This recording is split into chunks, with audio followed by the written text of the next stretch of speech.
ایک زمانے میں ایک چھوٹے سے گاؤں میں زارا نام کی ایک خوش مزاج لڑکی رہتی تھی۔ زارا 7 سال کی تھی اور اپنے ارد گرد کی دنیا کو تلاش کرنا پسند کرتی تھی۔ اس کی روشن چمکتی ہوئی آنکھیں اور ایک بڑی مسکراہٹ تھی جس سے سب کو خوشی محسوس ہوا کرتی تھی۔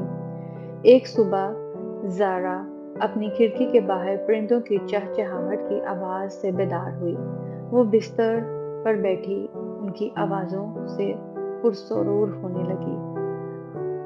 پھر وہ بستر سے کپڑے تبدیل کر کے باہر نیچے اپنی ماں کے پاس آ گئی اور اپنی ماں سے پرجوش ہو کر پوچھنے لگی، کیا ماں میں آج ایڈونچر پر جا سکتی ہوں؟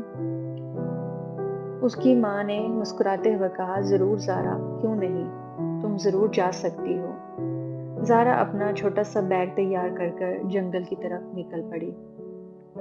جنگل لمبے لمبے درختوں اور پھولوں اور دوستانہ جانوروں سے بھرا ہوا تھا۔ زارا کو جنگل سے پیار تھا کیونکہ یہ ایک جادوئی سرزمین کی طرح تھا جہاں کچھ بھی ہو سکتا تھا۔ جب وہ راستے پر چل رہی تھی اس نے ایک تتلی کو اپنے آس پاس دیکھا جو جلد ہی زارا نے اپنے سامنے ایک بہت بڑا درخت دیکھا جس کے اندر ایک دروازہ تھا اور اس نے دروازے پر دستک دی۔ دروازہ کھلا اور ایک چھوٹی سی یلف ایک نکیلی ٹوپی اور چمکتی ہوئی مسکراہٹ کے ساتھ باہر نکلی۔ ہیلو زارا، یلف نے کہا۔ ایلون نے زارا کو ایک چھوٹا چمکدار پتھر دیتے ہوئے کہا کہ تم جو بھی وش کرو گی وہ پوری ہو جائے گی۔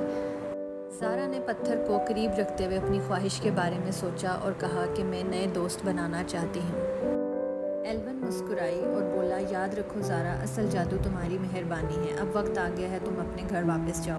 زارا نے ایلون اور جادوئی درخت کو الوداع کہا اور جنگل کے راستے واپس چلی گئی۔